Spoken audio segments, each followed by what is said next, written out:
internet, which is not working here in the Soho Sun.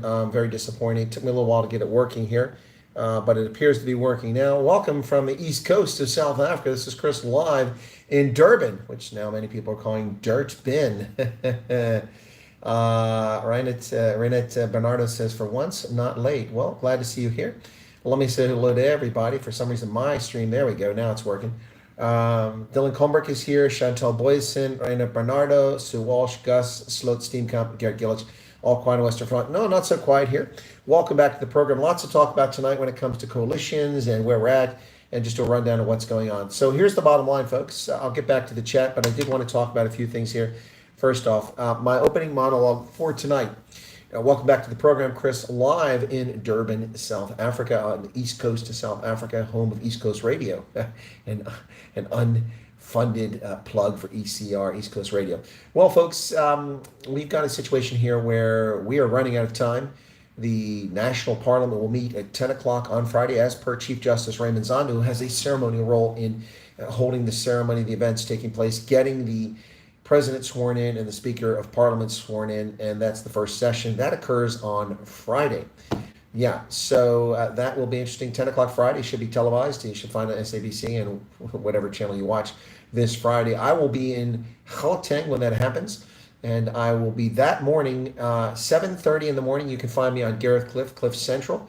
You can listen live if you'd like. I'll be speaking with Gareth and whoever else is in the studio that day, talking about my experiences attending South Africa's elections, and I don't know what else we'll talk about. But that'll be this Friday. That's just a couple days away. It is, of course, Tuesday night here in South Africa. So what we've got here is a situation in which we need an answer on the government. We need it soon. Will it be a government of national unity? Will it be a coalition of sorts? I believe we have a chance at a coalition here for the ANC, the Democratic Alliance, and the Inkatha Freedom Party. But interestingly enough, the Inkatha Freedom Party's Velikosini Hlabisa has been tipped to be the second deputy president in a government of national unity. Now, according to News 24, there's no such possibility under the Constitution, which is interesting. There was a previous situation which we had a second deputy. That was, of course, FW declared in the government of national unity. But remember that he was appointed to that position before the Constitution came into effect, which was negotiated later on. So apparently the Constitution doesn't allow for this. They're going to have to amend the Constitution after the fact. I don't think it's going to happen.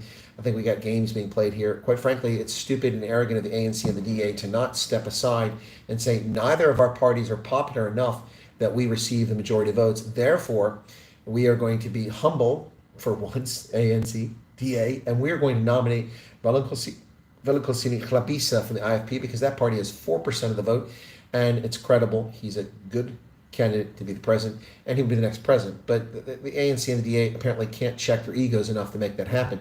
So we are still waiting. We're also waiting for answers in provincial government. Of course, there's no question what happens in the Eastern Cape where the ANC won, or in Limpopo where the ANC won, or in the Western Cape where the DA won. However, in Gauteng, in KZN, we've got some real challenges here. Now there's a discussion about an alliance, a coalition between pretty much everybody except MK.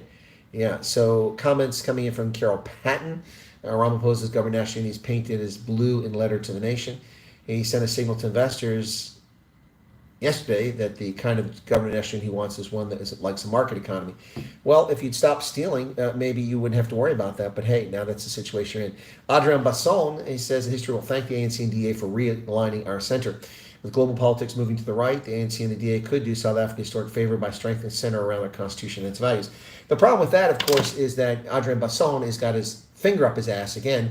Adrian Basson, who's terrified of center-right governments, erroneously. I don't know what his problem is as a leftist, but there's nothing wrong with being center or center-right, nothing wrong at all. Following the rule of law, adhering to principles, liberty, freedoms is nothing wrong with that. But again, Adrian Basson, a typical leftist, paints anything that's not diagonal leftist, left of center as bad for the country. Bear in mind, the ANC is far left and the DA is a left of center party. These are not conservative or centrist parties. So Adrian Basson claiming that the ANC and the DA will bring the government back to the center is a load of poppycock. It's horse manure. If you're listening, Adrian Basson, stop with your leftist bigotry and bias and start looking at things objectively. Neither party is center. They will not, as two leftist parties, bring the government back to the center. That is just poppycock, and that is the talk of leftists in the ilk of Joe Biden and Adrian Basson to mislead and hoodwink those who are ill-informed. They are not centrist governments. They're not right of center. They are both left of center. Stop with your nonsense. It's ridiculous. And it does not wrap them around the Constitution. In fact, the ANC's policies are anti-Constitution, and its race hustling is disgusting. And we shouldn't be talking about the ANC as if it's some good activity, some good party. It's a malicious party full of kleptocrats. If they want to rule legitimately in a coalition with other parties, then it's about time. But their arrogance must subside. Sipo Masondo on News 24 says the election aftermath, the DA struggled to gain the trust of black voters. Now, see, that's horse manure. How do we know that the DA struggled to gain the trust of black voters? Again, as I said in 2019, looking at the votes, 18% of the votes that the DA got in Gauteng province were from black South Africans. We don't know what that figure is this time. But given the fact the ANC is, or the DA has basically held its ground, and we've seen the ANC crater in Gauteng and the DA gained percentage points in Gauteng, it seems self-evident that those votes must have come from black voters, most likely. So this nonsensical race hustling the DA cannot gain the trust of black voters is total horseshit and puppycock. So another nonsensical propaganda article from the News 24, Propaganda 24, which has no basis in reality. It's just someone's bogus opinion. So MK Party asked the Constitutional Court to interdict the election of President and Parliament.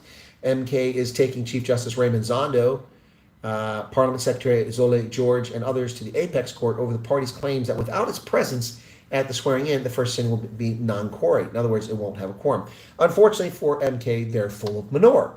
The MK Party missed the civics class. They missed reading the Constitution, which Jacob Zuma and others played a role in crafting, but apparently they weren't bright enough to understand how the Constitution works. The Constitution states that Parliament needs a quorum, and a quorum consists of 1/3 of the members. 1/3, not 3/4, not 2/3, not 350, not 345. No, 1/3. 1/3 of Parliament's 400 members equals 134 members of Parliament. The ANC alone could hold a quorum if they're the only ones that showed up in Parliament. So, MK doesn't know what it's talking about. This is a frivolous lawsuit. It's enough of the nonsense. Once again, this party is behaving like the economic freedom fighters of 2024. Clueless. I'm wondering what color jumpsuits the MK Party will wear when they go to Parliament. Not on Friday. They're asking Constitutional Court to interdict Parliament from going ahead with Friday's swearing in of the members of Parliament, election of the President, Speaker, and Deputy Speaker. Well, that's not going to happen. In their argument, they claim a rigged election. MK Party Secretary General Sile Nkubane alleges in his affidavit that there was a potential tally of 590,000 votes that were affected by discrepancies. No evidence of this offered whatsoever. It's unbelievable. The MK Party did wildly better than many in South Africa expected, yet they're whining they were defrauded. It's utter nonsense. So, we hear nonsense about, well, how did the DA get so many votes? Are these black racists and black supremacists in MK and in other parties aware of South Africa's history? The DA didn't do well. The DA lost 115,000 votes. It gained a percentage because so few South Africans went to the polls. But what do they think the DA polled in 2019? In 2014, under Helen Zille, the DA polled 4,091,000 votes. 600,000 more than they polled now. And these morons are running around, how did the DA do so well? The DA did much better a decade ago. But then the ANC also did much better. So these are just race hustling scumbag, brainless twits who don't know what they're talking about. And a whole lot of them out there. In their application, the MK Party asked the court to urgently hear its application to interdict the sitting of Parliament. That's not going to happen. In the second part, they asked the court to declare Zondo and Secretary of Parliament Zole George's conduct is as inconsistent with the Constitution. It is not. They claim that the Parliament must consist of no less than 340 members, but that's utter manure.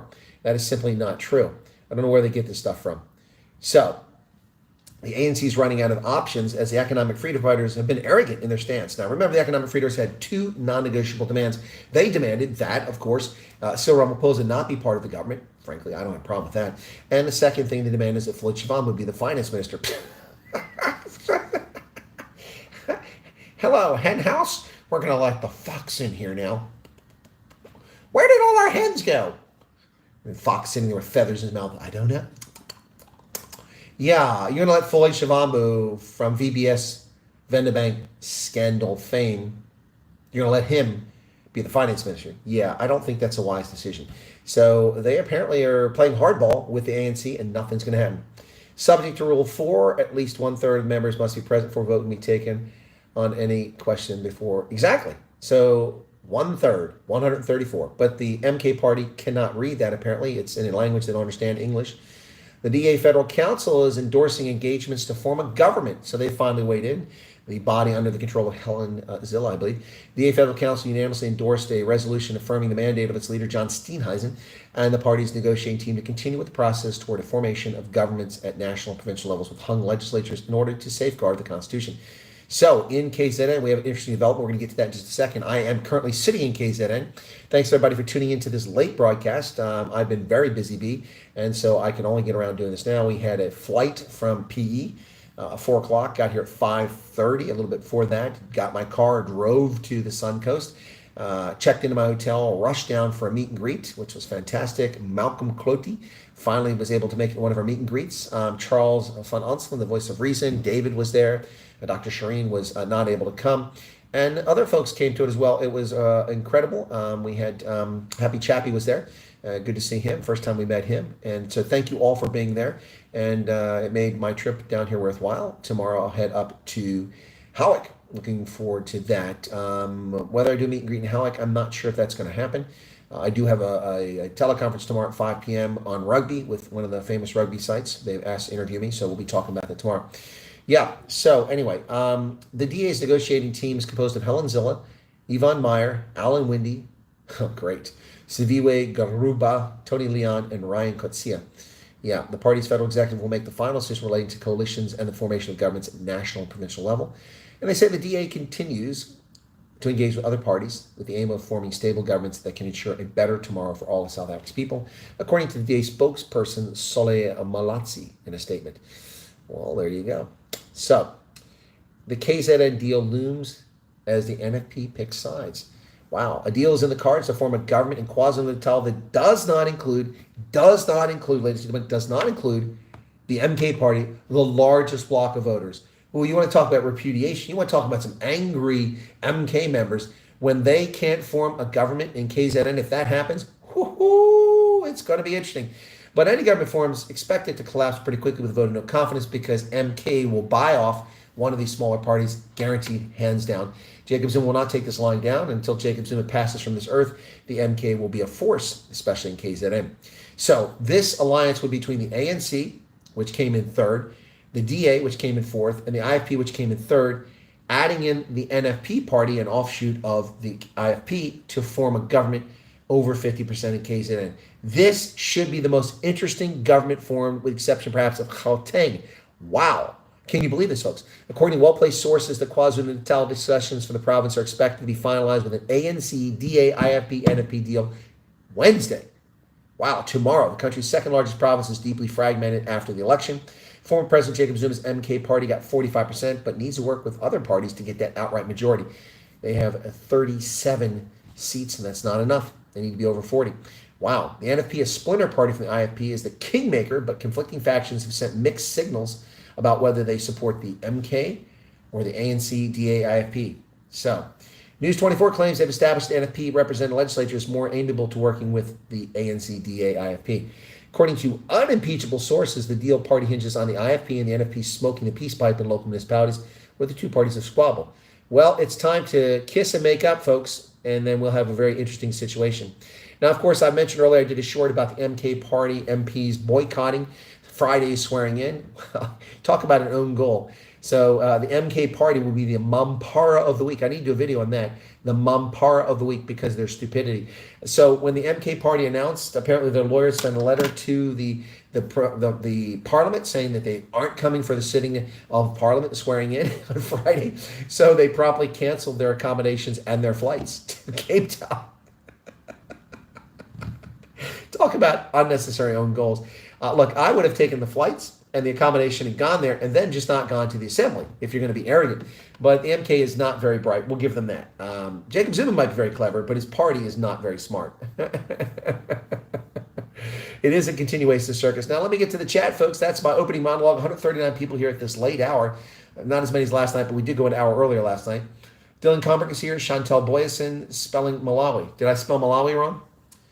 Oh, wow, you're right. Let me fix that real quick. Well, I did that on my phone without my reading glasses, so please forgive me for that. Malawi. It's a typo, but if you look at the A and the I, or the I and the O are right next to each other on the keyboard. So there you go. So now it's correct. Let me reload this page and see if it reloads properly. That is a little distracting. Malawi. Malawi. There you go. The warm heart of Africa. Yeah. I think I was trying to type Malawian and I corrected it to Malawi. So, summer. What's this, Charles? In summer. What's that? Now, my chat's not reloading. What the hell's going on here? Where's my chat? Oh my goodness. This frickin' thing is ridiculous. Come on, YouTube. Stop being such turds. Give me my chat back. I can't see the chat now. Wow. That's amazing. That's amazing. Anyway, well, I can't see the chat, so that's the whole purpose of having the browser open. So, oh, there it goes. Finally, it's back. All right, there we go. It took a little while. There's a slow connection here at this internet. All right, so hello, MI135 says, Garrett Cliff, will you stream it? No, I won't be streaming it. It'll be on Garrett Cliff. I'm a guest on his program, so I won't be streaming it. Dirtben and KZN. Let's see. Pip Jacobs is here. Hendo's here. Keith Alderson and says, we don't want Labisa, we want Mashatile. Lisa does not represent the interest of the black majority. How so? And who are you to speak for the black majority? What is the black majority? The black majority didn't show up in this election. Certainly didn't vote for any particular party. No party got an outright majority, and so how does Labisa not represent the black majority? His party is almost entirely black. So are you just being bigoted against him? Or please explain how he doesn't represent it. And you want Paul Mashatile? You want an accused criminal? The man who's not even supposed to be in government, according to the ANC, is supposed to step aside. But of course, the ANC is selective in application of that internal rule. They only apply it when it's convenient. Basson is a simple creature. He knows whack job politics, sells morning papers. Yep. Bongi Matabula says, evening, how's about the weather? The president's liar to South Africa about Eskom. Sweatins are angry. Yes, Bongi, I appreciate that. Sweatins should be angry. They should be angry about the government's non-action in July of 2021 when they allowed Soweto to go into flames when we had the nonsense with Jacob Zuma before. No, people in Soweto should be angry at the government. They absolutely should be angry. People all over the country should be angry at the incompetence, the kleptocracy, the opaque nature of the ANC. Yep. Yeah. So, but don't worry. Soon you'll be able to blame it on the DA and also on the IFP when they go into coalition and nothing improves. So you can spread the blame around. Yes. Keith Alderson is here. Good evening to you. Awkward, Leon. Good evening, Leon. I'm sorry to hear you're awkward. I hope that improves. Charles Van Onselen, the voice of reason, who was with us at the Leka meet and greet tonight here at Tiger's Milk. It's a scary thing. Can you imagine? I can't think of, suckling on the nipples of a female tiger. Anyway, Tiger's Milk. And then Arctic is here. Leka Hondo. Okay. Hondo. Pierre Orban, welcome to you. Bumpy road ahead. Indeed, I've been saying it for a long time. Laura Silson says, Dirtben and KwaZulu Natal. Yes. Polybear, missed the news. Anything new? Well, I think I've just covered it. Your question was about 5 minutes ago. Buttery Gold, subject rule 4. But all kinds of usernames popping in here tonight. If you folks aren't subscribers, please become subscribers. You must be if you're chatting. Otherwise, you won't be a subscriber. Let me take a look and see how we're doing on subscribers, because we're really under the pressure of the poo tube here, and we're just trying to get as many folks as we can on here. A couple more subscribers. My Gate McKenzie video that premiered as I was on the flight today, according to this, not doing particularly great. It's doing okay, but not great. Let me take a look and see what the real number is. Oh, yeah, that's probably the real number. About 1,200 views in that. That sucks. Put some effort into that. 1,200, but did get 2 subscribers from that so far. And let's see, the previous one there was the one with Batu Holomisi yesterday. That one is at 1,800. It kind of died off. Got 3 new subscribers on that one. That was a good interview. Meanwhile, he shows up on ENCA and he gets 125,000 views. That just shows you the suppression. Pretty much had a similar argument here. So Buttery Gold, thank you for sharing what I shared already. Lara Silson, that's a cool name. Lara, I love Lara. That's a cool name. And Silson, that's an interesting surname. Loudine Monday from a cold Howick. Well, Loudine, I'll be in Howick tomorrow. Polybear, Pretoria is freezing. I'll be back in Pretoria on Thursday night. Well, in Gauteng anyway. Durban is much warmer than even Pinetown. I can imagine how cold Howick must be. N says it's true the DA has no capacity to tame black voters because of anti-black policies. What anti-black policies? Again, and you need to be specific. What are anti-black policies? Job creation, market capitalism, respect for the rule of law, ending gender-based violence. What anti-black policies? I mean, are pro-black policies handouts? Because the DA loves handouts. In fact, they're talking about increasing them. What are pro-black policies? Please tell me it. I'm asking you, I'm begging you, tell me what the pro-black policies are. Because you're saying they have anti-black policies, so they must be 180 degrees the opposite of what you are claiming are pro-black. You can't run African country as you would Western country, let alone a former apartheid country. Well, of course you can. Botswana runs like a Western country. Ghana runs like a Western country. Morocco runs like a Western country. Rwanda runs like a Western country, and is all successful with democratic federal systems that are effective and institutions that work. Courts and law enforcement and customs and border and national security, very effective. In fact, the Rwandans are so effective they deploy their forces to the DRC and to Mozambique with great effect. So, I mean, what do you say you can't do that? That's utter nonsense, man. You're just making stuff up. Speaking of busy bees, our beekeeper friends were in the local paper for their great charitable work. Well, that's cool. FN Sex says MK is trouble. Let me tell you. Well, I believe you're correct. What do I think about MKM? What is MKM? MKM. I know what MK Party is. What is MKM? You married? Okay, there you go. Mark Sayers, good evening to you. Gerald Rafferty, just a continuation of Circus. Now I'm starting to catch up. Ron van der Spoel in from Bloemfontein. Thank you for being here from the Free State. All right, where do we go here? Keith was saying they're expecting frost in the UK in summer. Wow, must be that climate change. Cloud seeding. My grandfather called my brother and I Mpara. We did not even do something bad. He said, studying, get education degree, or you are Mpara. That's good, Chantel. Thanks for sharing for that. Antoine Popgieter von Fa is, ouch. Sorry, my hip is killing me. It's not really the hip, it's the joint there. Gavin DeToy says, MK grew big too quickly. They haven't gotten 56 people to top structures go. Exactly. You're right. They're trying to buy time. And it doesn't help that they've tried to kick out folks. Yep. So Charles, they thought they get a national majority. Yeah, they deluded themselves. That was not going to happen. Simply not going to happen. So, yeah, there are funny creatures indeed. So, Ace Magashuli's former personal assistant is trying to fight extradition. Good luck with that. You're going to face the trial in the States. Stefan Smith, good evening to you. Jan Filionin, Val Cooper says, heard yesterday on Garrett's show there was a report of stolen vehicles. Someone stole a Bashi. Really? I saw that. It was pretty funny, those tiny little cars. Yeah, also talked about his co-host, Itchy Nipples. Itchy Nipples. Ooh. Polybear says, do you have any predictions on key cabinet positions like education mills? No, I can't do that until I know the partners are. We can't make any predictions until we know who the partners are. And even then, it's kind of a crapshoot. So, look, if the ANC does the right thing for South Africa and agrees to a coalition with the DA and the Inkatha Freedom Party, then I can make some predictions. Also, I think it's ludicrous. Now, the Inkatha Freedom Party has denied that Labisa has been tapped to be the second deputy president. Again, they'd have to change the constitution, and I think there's no need for that. Why Paul, and I did a video on this earlier, a short on this, anyone who considers Cyril Ramaphosa and Paul Mashatile in the next government means they're making this government not credible. It's not credible to have those two suspected criminals in the next government. It defines all common sense. Munir Palapala and Paul Mashatile should not be in this government together. Frankly, I don't think either one of them should be in it, but Ramaphosa probably will be. Mashatile should be sent to the gulag. Put out to pasture while he awaits the charges against him and his future trial. The step-aside rule. That's a reason for having it. They should do it. So, Polybear, I mean, that's kind of my position on that.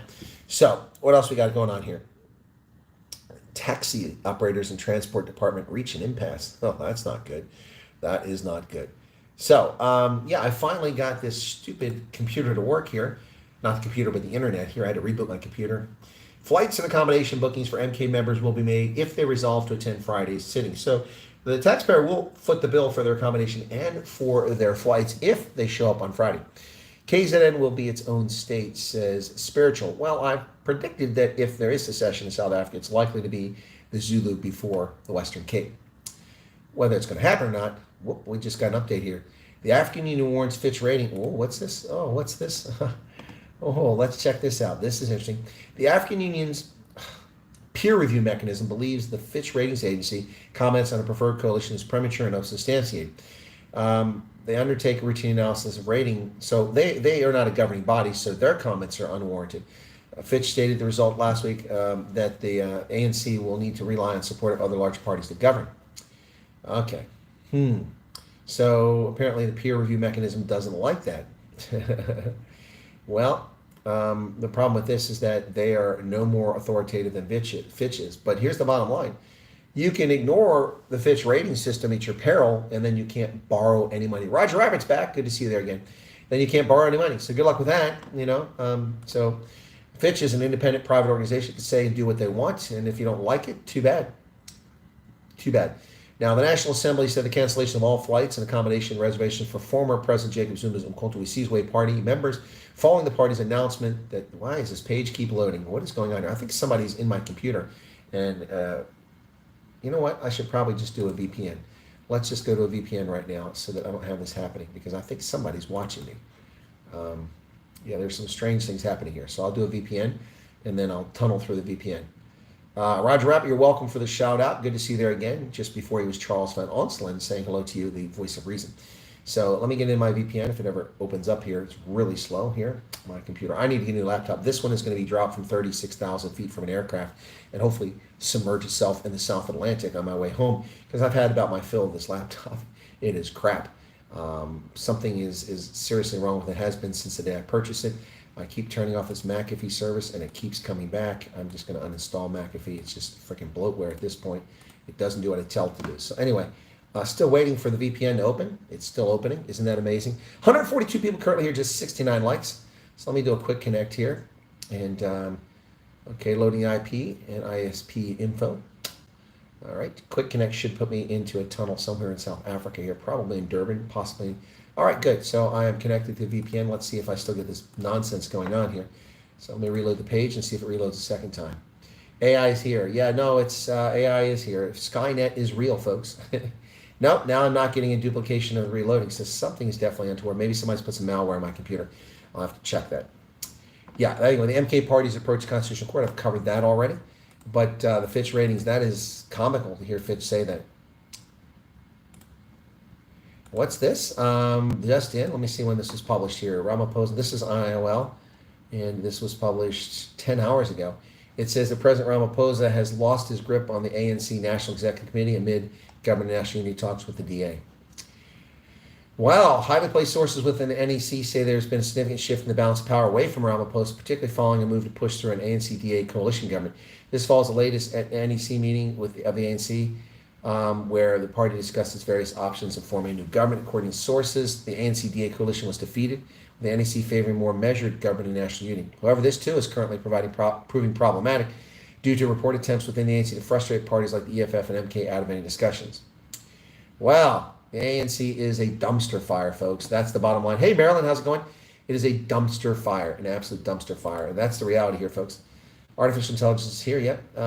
Keith says, if there's a government in working opposition, how quickly could law and order and security be achieved in South Africa? Not anytime soon. Not anytime soon. Look, South African gangsters become too accustomed to doing what they want. I mean, if they have an issue with a taxi boss, they just walk down the street in broad daylight in Port Elizabeth and gun them down with an AK-47, regardless of what the public safety issues are for citizens on the street. The assassination of politicians, the assassination of people in business happening all the time, the kidnappings happening, it never ends.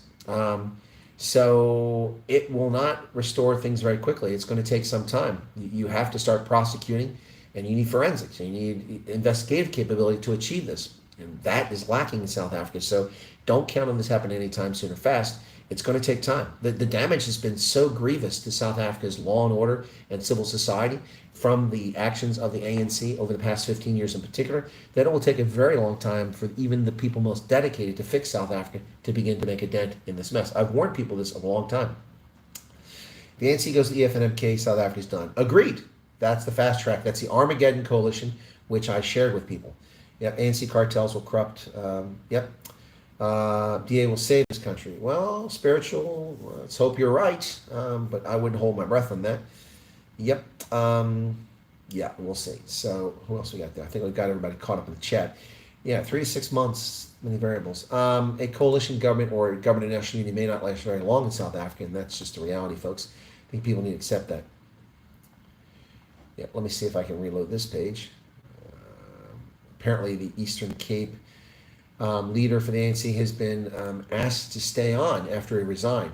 So they've asked him to stay. We're up to 84 likes, 146 currently here. Bafana take big step towards World Cup with a win against Zimbabwe and Bloemfontein. Wow, beating Zimbabwe is not exactly earth-shattering, folks. Wow. Federal executive will decide, says DA on coalition proceedings. Gayton McKenzie celebrates PA's young MPs aged 20 and 22. This is ludicrous. Absolutely ludicrous. You can't take a party seriously that puts a 20-year-old in parliament. I'm sorry, nothing against 20-year-olds, but let's read about the story. Cleo Vilskut, who's got ridiculous tattoos on her forearm, and Jasmine Peterson are set for parliament to represent the Patriotic Alliance. So Patriotic Alliance leader Gate McKenzie is beaming with pride after appointing a 20-year-old and 22-year-old to represent the party in parliament for the next 5 years. Jasmine Peterson and Cleo Vilskut will be among the politicians who will be sworn in. McKenzie's been gushing on social media about the party's move appointing young people in parliament, saying that at their age, he was facing imprisonment. Well, yeah, because you're a criminal, Gayton. That's why you were facing imprisonment. I mean, let's just be honest, buddy. That's why. That's why. Anyway, hang on a second. What's going on here? Okay, sorry. So he said, I went to jail at 20. They're going to parliament. We are breaking generational curses in our race. No, you're not. No, you're not. Oh my gosh. So your criminal activity is indicative of colored people? Is that what you're trying to say? I mean, that is incredibly insulting. Vast majority of colored folks aren't criminals like you were, Gayton, at 20. They obey law and order. They seek to work and satisfy the needs of their family and themselves and advance in life without becoming crooks and criminals. We're going to have no generational change here. You're just appointing people who are unprepared to go to parliament because they're pliable and will do what you tell them to do. Let's be honest. He said, my best friend once asked me, you have everything you want. Why are you going into politics? I said, I'm going into politics to make sure that my past doesn't become the future of our youth. Really? You could have become a pastor. You could have become a community leader. You could have worked for an NGO. You could run a youth center. You can go into politics for that. You go into politics for your ego, Gate. Let's be honest. By the way, I invite Gate McKenzie to come on my program and talk anytime. He'll be treated fairly. I've already interviewed Patriotic Alliance candidates in the past, but the party is opaque, just like the ANC. They don't respond to requests for interviews. They're very secretive, and that is not conducive to the democratic norm. So he said across various social media platforms, the appointment of Peterson and Vilskut have sparked a wave of enthusiasm and skepticism for youth leadership and representation in South Africa. Yeah, well, it has. It has, because it's ludicrous. Yeah, and they'll follow in the footsteps of Imtolang Ntube, who at 21 became South Africa's youngest MP in 2019. And whatever happened with Ntube? Yeah, anyway, so there you have it. So you think that's a big deal? I don't agree. So young members of parliament, 20 years of age. 20 years of age. Not even old enough to be university graduates. Not that you have to be a university graduate. As I said, Paul Mashatile's former personal assistant is fighting extradition to the U.S. Good luck with that. Good luck with that. That just ain't going to happen.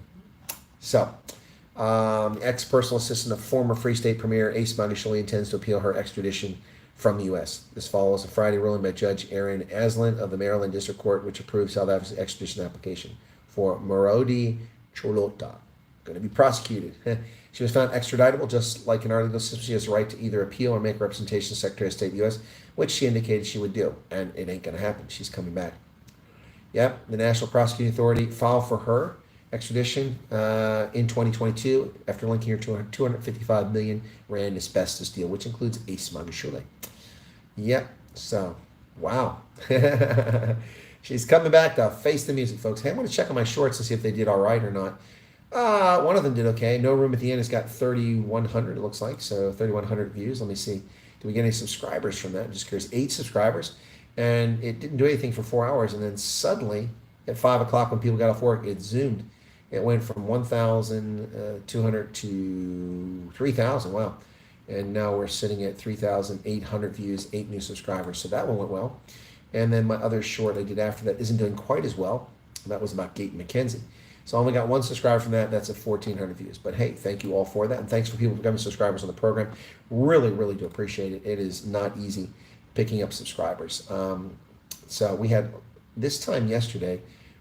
Yesterday in the morning we had almost no views. You can really clearly see that most of my audience is now in South Africa while I'm down here focusing on these elections. But I had a big turnout last night, 3,200 views from 9 to 10 because we started at 8:30. Now today from 9 to 10 we've got 1,400, so that's about half as many as yesterday, but it is, but thank you, we start a bit later, so hey, things are not always perfect. We're approaching 16,600 subscribers, always looking forward to more subscribers. It looks like the trolls are not here tonight. Gate is a turncoat, he goes the highest bidder. Well, I wouldn't disagree with that. What else we got here? He'll get a pass despite 3 guilty verdicts.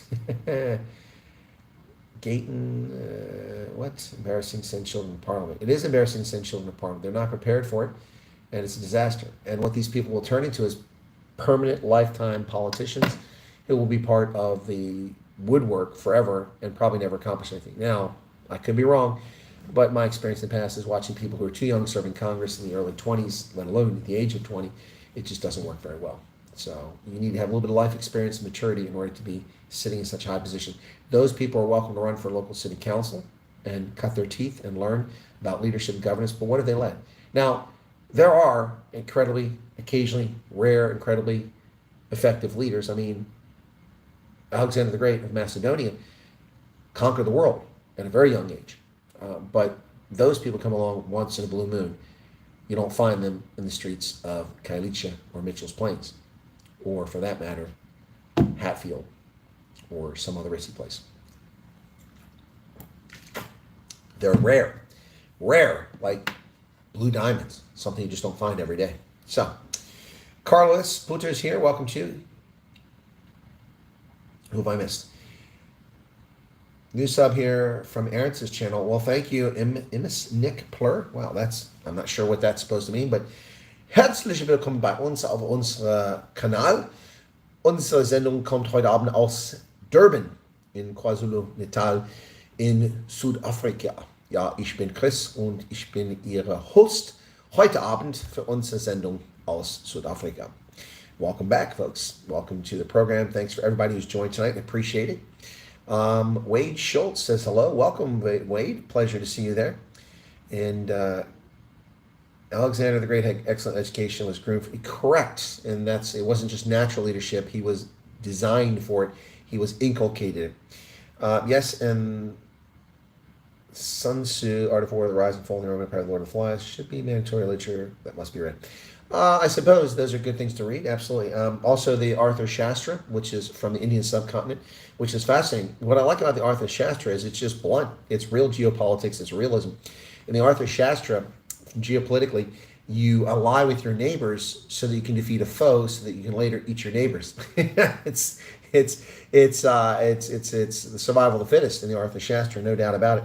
It's something we teach at the War College. Fantastic. So we actually look at things beyond Western thought. You know, that's interesting. A lot of people don't realize that. We look at models like Sun Tzu, we look at Arthur Shastra, we look at German school of thought, which pervades in European and Western thought, but we also include these things from the East, which most people don't realize at the Army War College. Why can't black people do anything right? Why do they need help from us for anything? Well, black people can do things right, spiritual.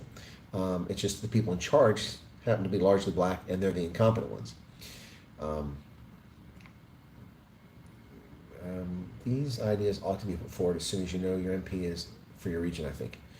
James Brown has a pronounced Zoomer vote that differs from Boomers and Gen X being identified in South Africa.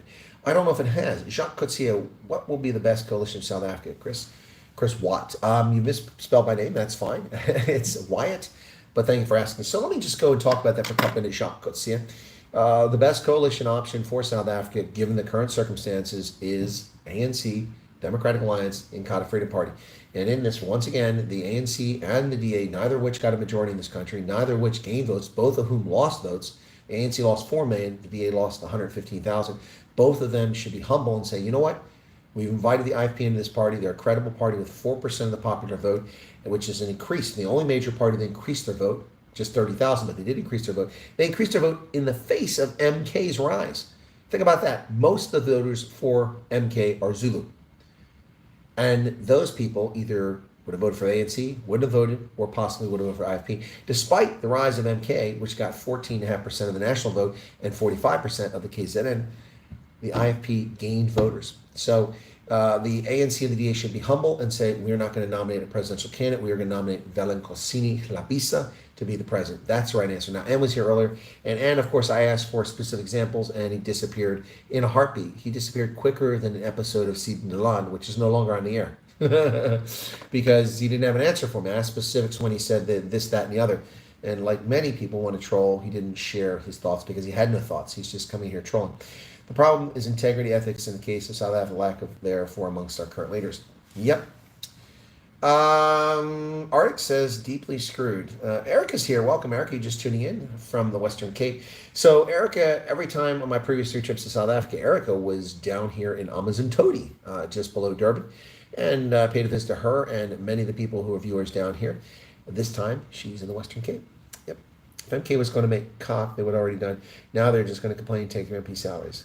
I think that's largely the case, Arctic, but nonetheless, people should be prepared, should always be prepared for chaos in South Africa. I warned people in June 29th of 2021, and throughout the chaos that ensued after that. I told people to be prepared, take care of yourself. 155 currently here viewing, 106 likes, thank you for that, but there's a 49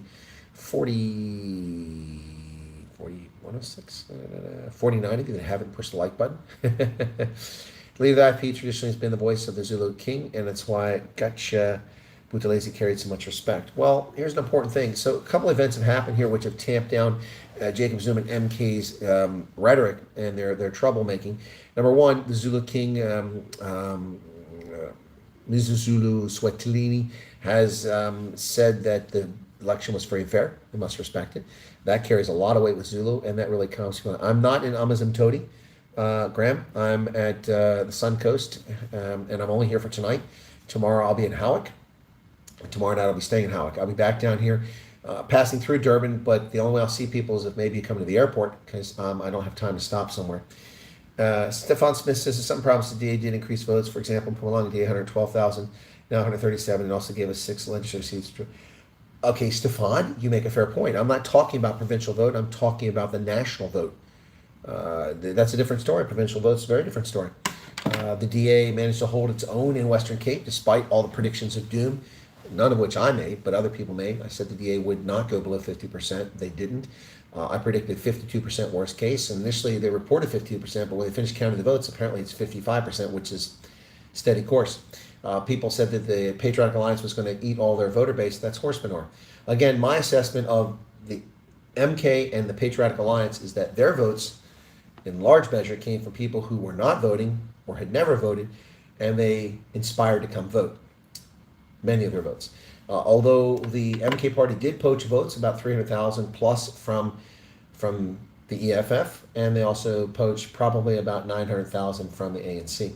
So there you go. All right, so Kathy Pillay, Colonel, the ANC and DA are diametrically opposed parties. Reserve Bank, BE, Palestine, House One, mix oil and water. They're not diametrically opposed. No, Kathy, those are superficial. They're not diametrically opposed. They're not diametrically opposed. First off, I don't believe the ANC actually believes in NHI. That was an election ploy to not lose votes, and it backfired on because the black middle class did not like it. And the black middle class is now larger than the white population. So that was an own goal.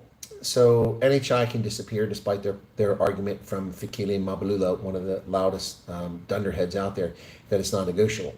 They're not that far apart. They both believe in state-owned enterprises. They both believe in welfare.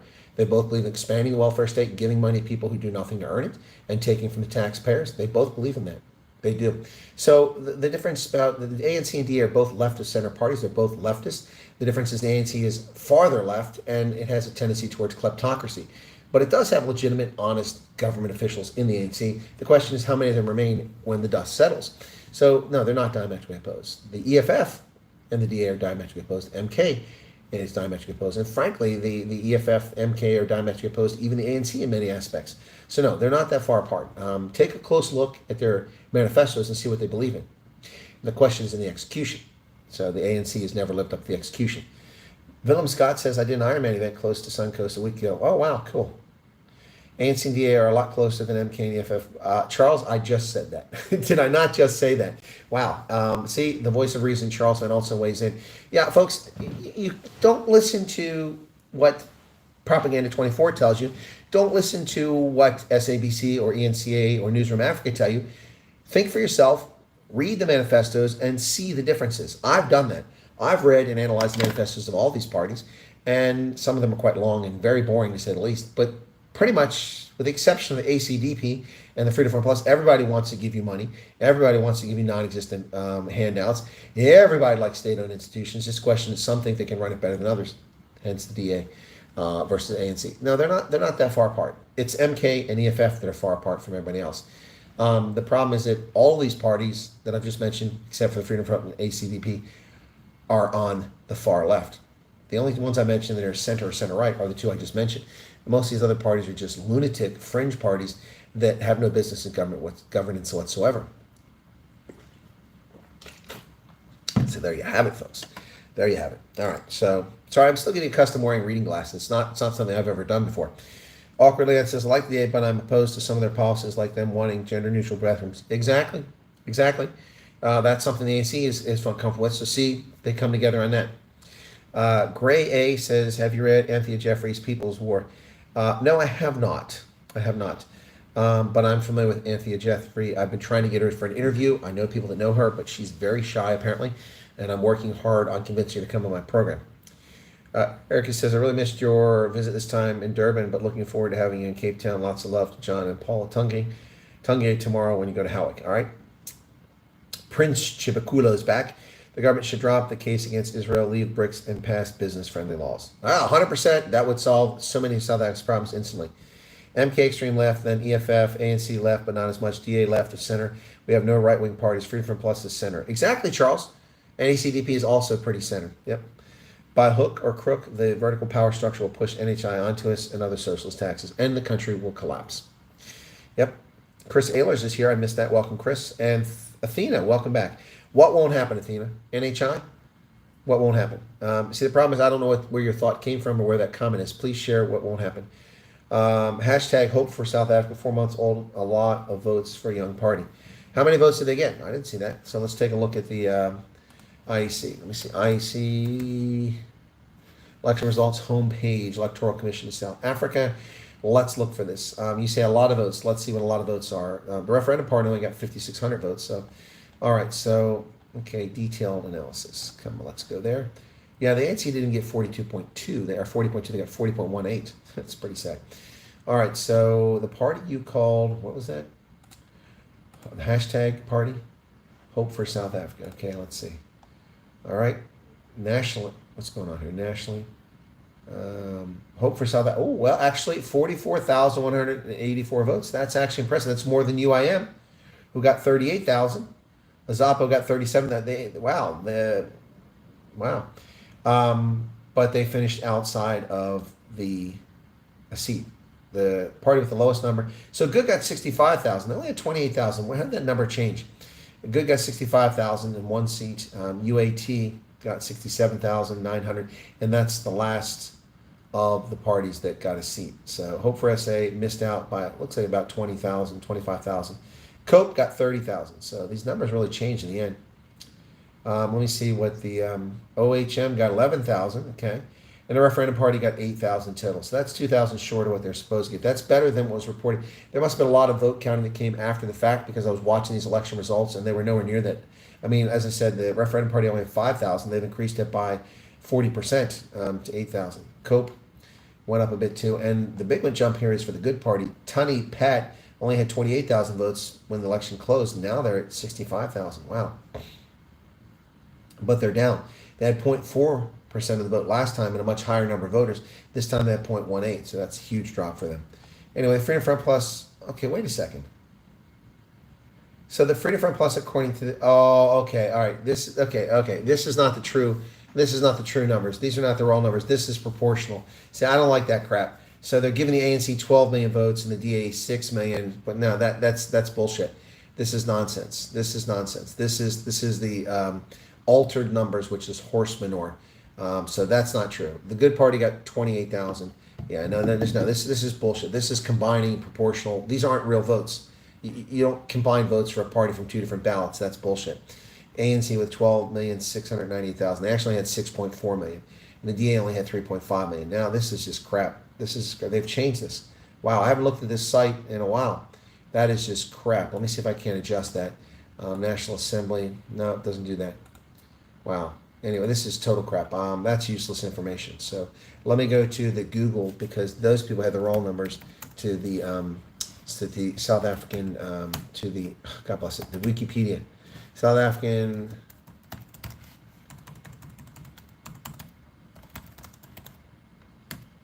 election results. Let's see if those numbers still hold the actual numbers instead of this horse manure.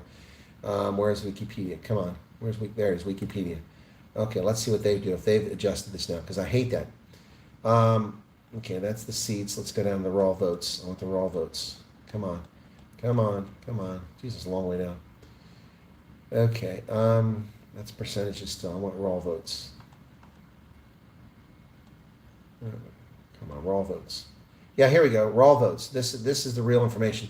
The actual number of people who voted for the ANC was 6,459,000. The Democratic Alliance 3,500,000, and we work our way down. The Freedom Front Plus wound up with 218,000 in the end, which is about 212,000 less than they had last time. That's a huge drop. They lost 1%.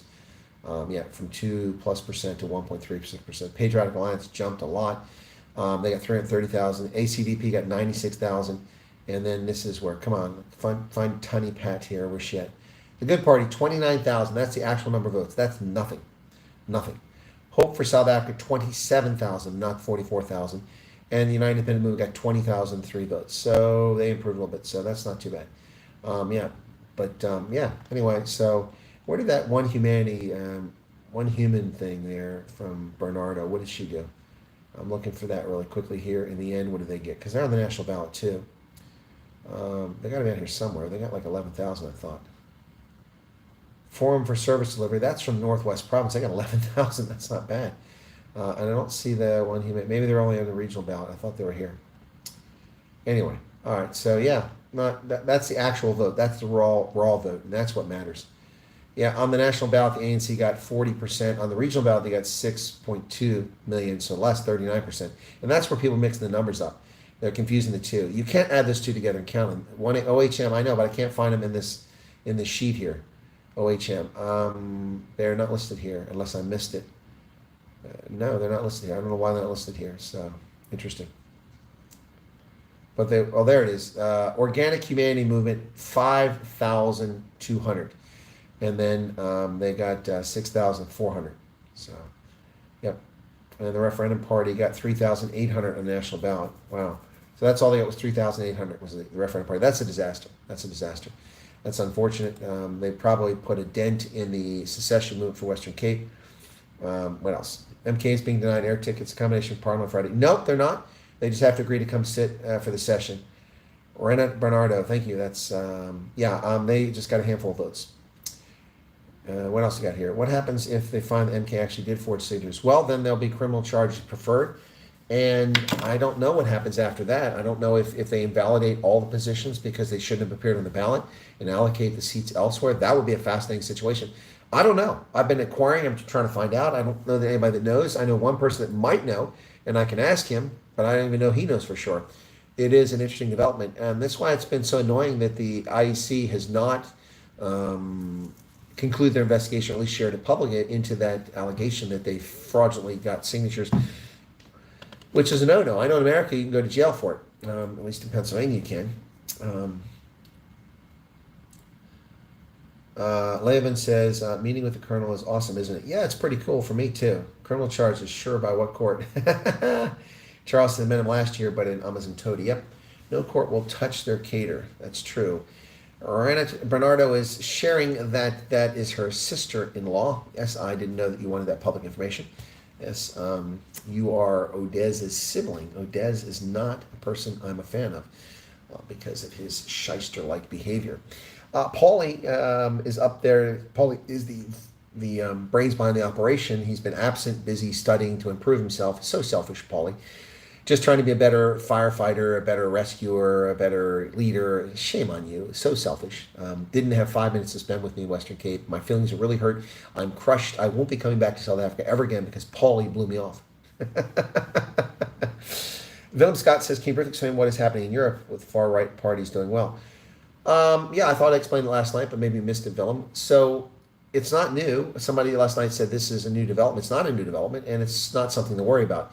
They're not far-right parties. I mean, parties that are centrist or right, center-right are being described as right-wing extremists, which is horse manure. Hungary is not led by right-wing extremists. It's led by center-right parties.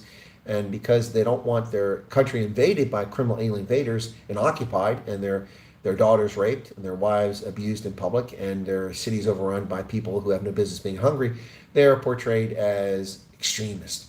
But that's nonsense. Europeans of all stripes are turning to center-right and right-wing parties because they've had enough of this garbage of people invading their country and then they're being treated like they're the guests in their own country. That's horse manure.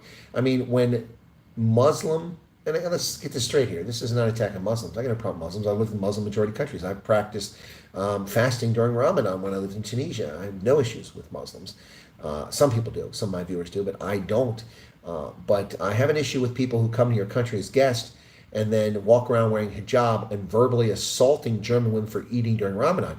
Futsek, get the frick out. It's none of your business. You want to practice Ramadan and fast? That's your business. That's your practice. You're lucky you've been allowed to be in this country and allowed to practice your faith. You have no rights to that. You're not even a German citizen, so get the frick out. You want to complain about Ramadan? Then go to a majority Muslim country and practice your faith, or go some other place where people tolerate your abhorrent behavior. Attacking a German national because she's eating during Ramadan. The odds are she's probably an atheist. Too many Germans don't even go to church because it's too cheap to pay the church tax, because the churches are dependent on the government, not on the parishioners. So, yeah, it's just utter nonsense.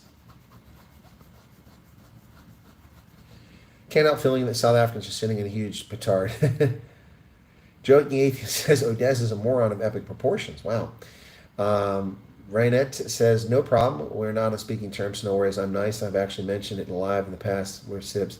I didn't see that, Renette. I don't like to disclose things. Like, for instance, a number of survivors of farm murders or family members of those who've been murdered on farms are people I'm in contact with in South Africa, and I don't disclose their names unless they've given their permission. I don't disclose. So I talk like Sinead Volkswinkel. She was a guest on my program, but she's the only person that came on. She asked to come on the program. I don't push and ask people who are survivors of that to come on the program. It's such a traumatic thing to relive. But Sinead wants people to know about what happened to her brother. Her brother and his best friend, who was black, were murdered on a farm. And we had Sinead on the program. Very traumatic and very heart-wrenching story to hear about what happened. So there's a lot of confidences that I have that I don't share, folks. If you give me permission, then I share it. Go fast in your private house. What? I only realized you may be related when you asked about HM. Yeah, says Charles. Yep.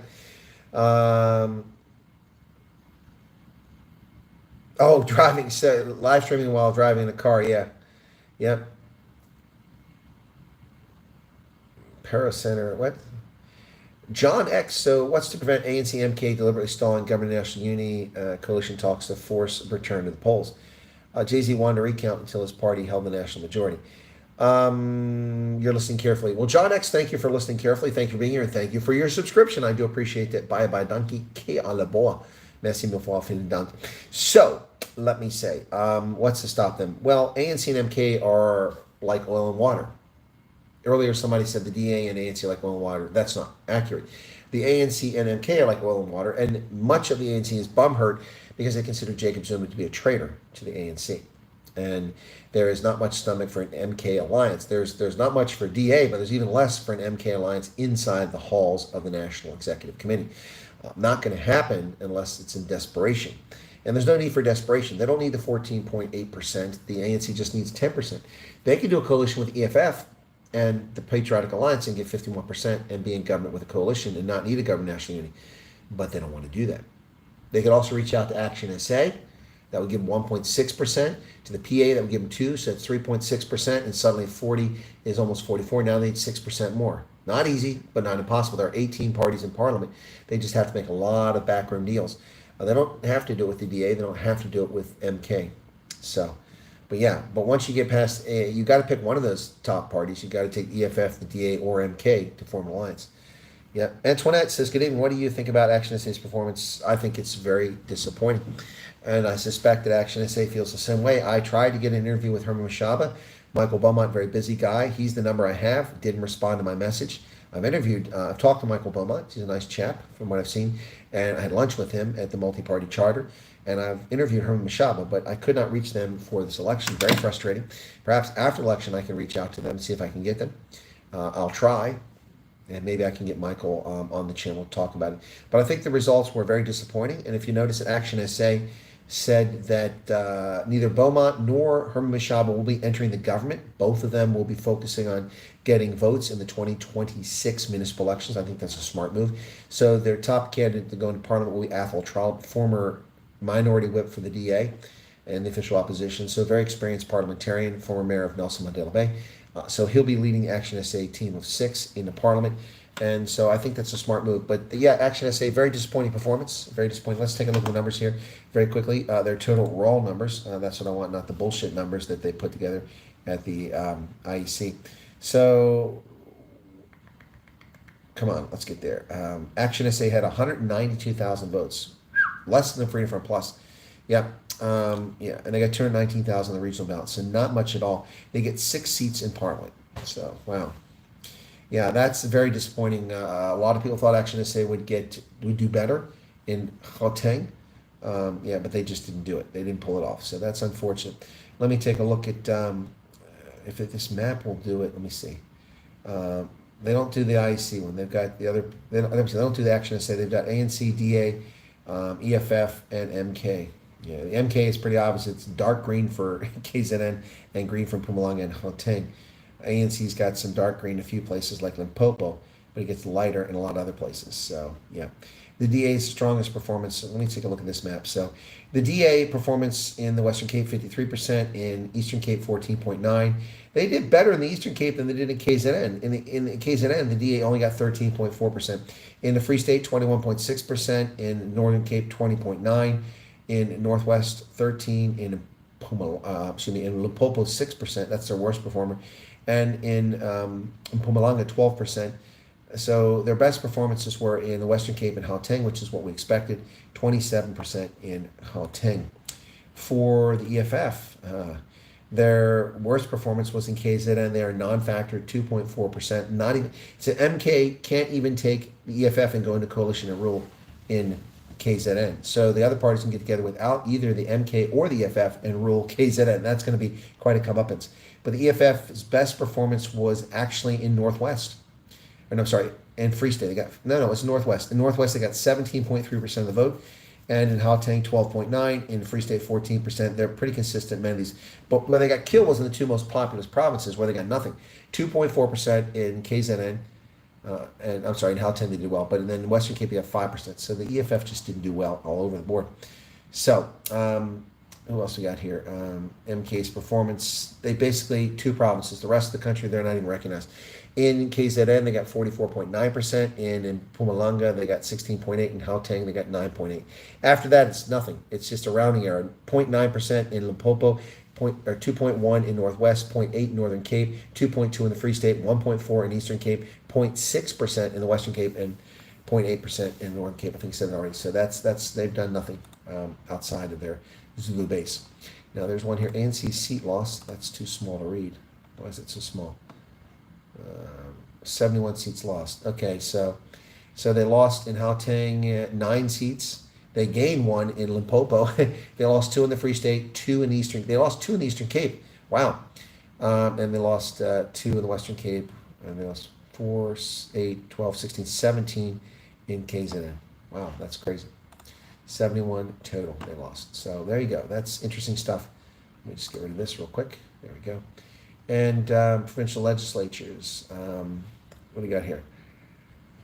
So, Eastern Cape, the ANC got 62%. They get 45 seats. The DA second with 11. EFF 8. So that's kind of... UDM has 3 seats in the provincial legislature. Okay. Then in the Free State, ANC got 16 seats. The DA 7. EFF 4.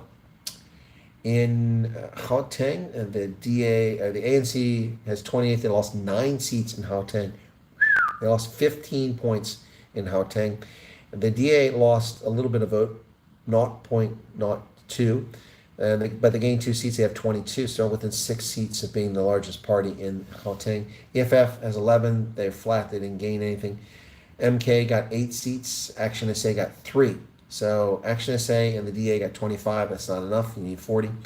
You got Rise Mzansi, Patriotic Alliance, Freedom Front Plus actually lost a seat. And so ACDP gained this. No, they finished flat. They were slightly up, but they were finished flat. So there you go. That's Gauteng. And then what else you got? KwaZulu-Natal. This is an interesting one. MK got 37 seats. EFF got 2. That gives them 39. Not enough to rule. They need 41 to have a majority. So the National Freedom Party has 1. Nkata 15. DA 11. That's 26. And National Party is 27. So how do they... There must be someone else here that was missing. Anyway, I'm not sure how they came up with that. You need 40, so something isn't right here. Anyway, that's KZN, and then we got Limpopo. ANC rules there, 48 seats, EFF 9. The DA has 4. That's nothing. Wow, nothing. And then what else you got here? Mpumalanga, ANC has got 27 seats, MK 9, EFF 7, DA 6. Yep, Northern Cape, the ANC did not get an outright majority. They have 15 seats, DA 7, EFF 4. And it goes on from Patriotic Alliance managed to get 3 there. So Northwest, ANC stronghold, they lost 2 seats, are down to 21. The EFF gained 1. The Democratic Alliance gained 1. They have 5 seats now. Freedom Front Plus lost a seat. So, yeah. Anyway, that's, I think, Western Cape. The DA lost 0.1, so 0.1% of the vote. Pretty much stayed steady. They have 24 seats, no change. The ANC lost 4 seats. The ANC is lost 9 points in the Western Cape, and they're down to 8 seats. The Patriot Alliance gained 3. EFF has 2. Yeah, so there you go. Wow. So an outright majority for the DA in the Western Cape. Yep, so that's all the provinces that we need to talk about for that. Okay, so let me see what I missed in the chat while I was giving you those stats. All right, forming a coalition with the EFFP is suicide. I agree. If the DA, MK, EF, IFP, and PA make coalition, push ANC out. That's correct, Jacques. I'm pretty close to it. I'm still happy with my vote for Action SA. I was going to either be DA or them, absolute last minute Action SA. That's fine, Joking Atheist. Nothing wrong with your vote. It's your prerogative. It's your choice. You should vote for who you think is the best choice. Charles Van Onselen saying, shh. What happens if no deals are made, ANC stays isolated just 40%? Well, in theory, the press are spreading rumors that aren't true. The ANC can rule as minority government. They're claiming they must be an election. That's simply not true. I don't know where they get that crap from. You can rule as a plurality but minority government. You just have to get people to go along with you to elect the president and speaker. If they can't elect a president, if they can't elect a speaker, then they have a problem. Then they're going to have to revote within 90 days. So they better come up with one on one of these ballots pretty quickly. And then the ANC can rule. So the ANC, for instance, could say, hey, we're going to bring Trevor Manuel back. Everybody likes Trevor. Not really. But we'll vote for him. So, no, I'm just saying. But they wouldn't really do that. He's not a member of parliament. But my point is that you can rule as a minority party. It's just difficult to get anything done. And unlike what the media says, I'll tell you the truth. Gypsy Backpackers, the banks are going to teach a whole bunch of ANC. Yes, they are. Athena said, I'm happy with my no vote. This is where I want the ANC having headaches and chest pains. Athena, your no vote, what do you mean? What was your no vote? You didn't vote, or what's a no vote? I don't understand that. Thank you for sharing. Parties like NCDA can't afford to collapse government. They know that the rerun is not a smart move. No, it's not a smart move. I'll tell you what, folks, if there's a revote, MK is going to swell its support. It will be a total disaster for the Democratic Alliance and for the ANC. ANC will be obliterated. As I predicted yesterday, if there's a revote, the ANC will be lucky to get 33%. Lucky.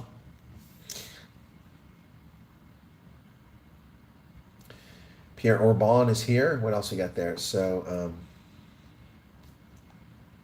John Reno said Bulls are $500 underdogs, predicted to lose by 25 to 30 lines. It's not going to be that bad. It might be bad, though. It's a very interesting time. Oh, Eric is talking about her situation. Dream Horse. Will Russia alliance be better for South Africa in the long run, knowing how impotent the West and NATO has become? Dream Horse, where do you get the West and NATO are impotent? I mean, what draws you to that conclusion? Please, I mean, honestly, tell me, why do you think NATO and the West are impotent? You really think NATO and the West are impotent? What's the basis for that? Russia's the one that's impotent. Russia can't defeat a third-rate military. It can't defeat them. I mean, their idiotic operational plan to attack from 7 different axes without mutually supporting fires and overlapping coverage was a dunderhead move. I mean, what kind of moron comes with that? And the night the attack occurred, I said this is the dumbest offensive plan I've ever seen. I mean, who's on the Russian general staff? What is it? Is it South Park running the Russian military? That's just crazy. Sandy Hunt says, sorry I got here so late. It's fine, Sandy. Thanks for showing up. No, Dream Horse. How is NATO in the West impotent? How did it become impotent? If anything, NATO is stronger than it was. They've added Sweden and Finland, who have formidable militaries. They've added a long border with Russia. Not something I agree with. I think it was foolhardy of both those countries to join NATO. But yeah, what's my take on the Russian Navy docking in Cuba? Not a surprise. The Cubans love the Russians. Yep. Revote, please. Afrikaners vote for one single party. You can bicker about your issues after that. There aren't enough Afrikaners to overcome things, even if they all vote. There are 2.8 million Afrikaners, and of the 2.8 million, I'm guessing about 1.7 million, 1.8 million are eligible to vote, and that's not enough votes to do anything. Don't take us for fools, Colonel. We can see what, Gypsy Backpackers, and who's taking you for a fool? What are you smoking? Yes. Yeah, South Africa also loves Cuba. But yes, Dream Horse, how is NATO impotent? Please let me know. KZN is a country on its own, rural and destroyed, says Chris. Brendan Madison's here. Evening. What's your prediction on who the next presidential candidate for South Africa? Well, I don't know what's going to be. My recommendation is Velenkosini Glabisa from the IFP. But apparently John Steenhuisen is demanding a position in government, and Ramaphosa won't go away. So do we see Ramaphosa, Deputy President Steenhuisen, and Second Deputy President Glabisa?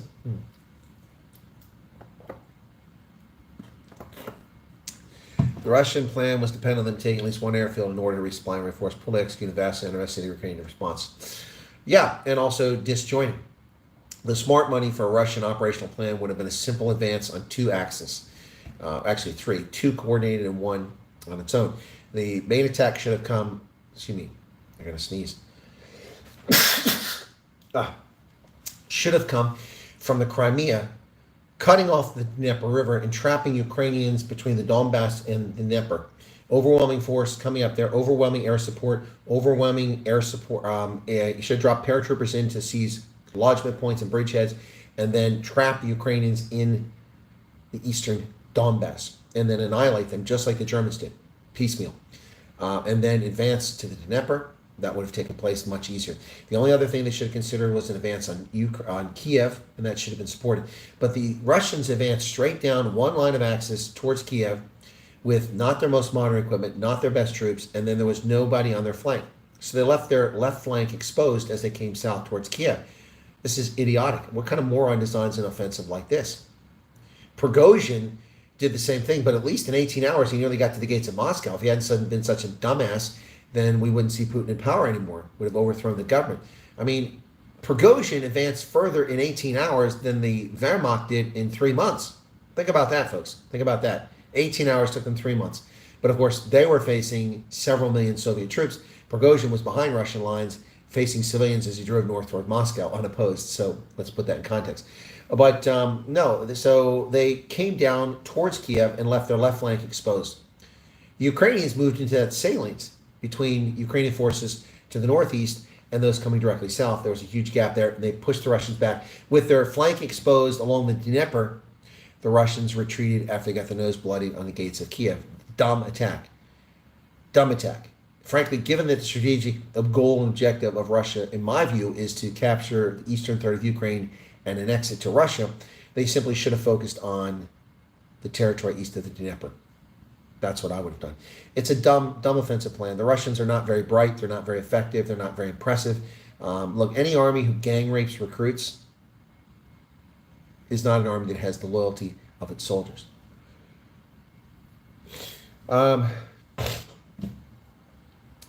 is this now? Hey, leave my holiday spot alone. Cuba's awesome. Should close the curtain behind you. You never know in South Africa. Well, I'm on the several floors up. I won't say which one. So you'd have to have, it'd be like Jason Bourne or, what's the one? The Saint. Maybe the Saint come down through down on wire down along the roof here. Surely minority government would be a good option for ANC. They could blame the next 5 years. Yes, it would be, but they got to get somebody to be president. Twitter says ANC deputy president and IFP deputy. So who becomes the president? The DA? Ooh, that's not going to float. Antonov Lov, welcome to you. Etienne says, I'm not familiar with NATO, but how does it work? Do a bunch of countries come together and vote, or is it a separate organization that represents the country? Sorry. No, it's not in your question, Etienne. Thank you for asking. I was waiting for a response. The other gentleman hasn't come yet. So NATO is a political organization, a treaty organization. Countries sign a treaty to be part of it. There's a political structure. The headquarters for the political structure and the military structure is located in Brussels, in Belgium. Along with the European Union, they're not related, but they're in the same location, and the Belgian government. So America has 3 ambassadors in Belgium. In Brussels, we have an ambassador to Belgium, we have an ambassador to the European Union, and we have an ambassador to NATO. So NATO is a political structure. It's also a military alliance for defense of Western Europe and North Atlantic region. So I hope that answers your question. People forget the Russians tried to stop Prigozhin with air units, which got shot down. I don't forget that. So they didn't learn lessons in Quito, Cunnavalle, and Riskies yet. Tom Cruise, Mission Impossible. There you go. He did too. How was Prigozhin stopped, or why did he stop? He wasn't stopped. He was convinced by people, and he was an idiot and fell for it.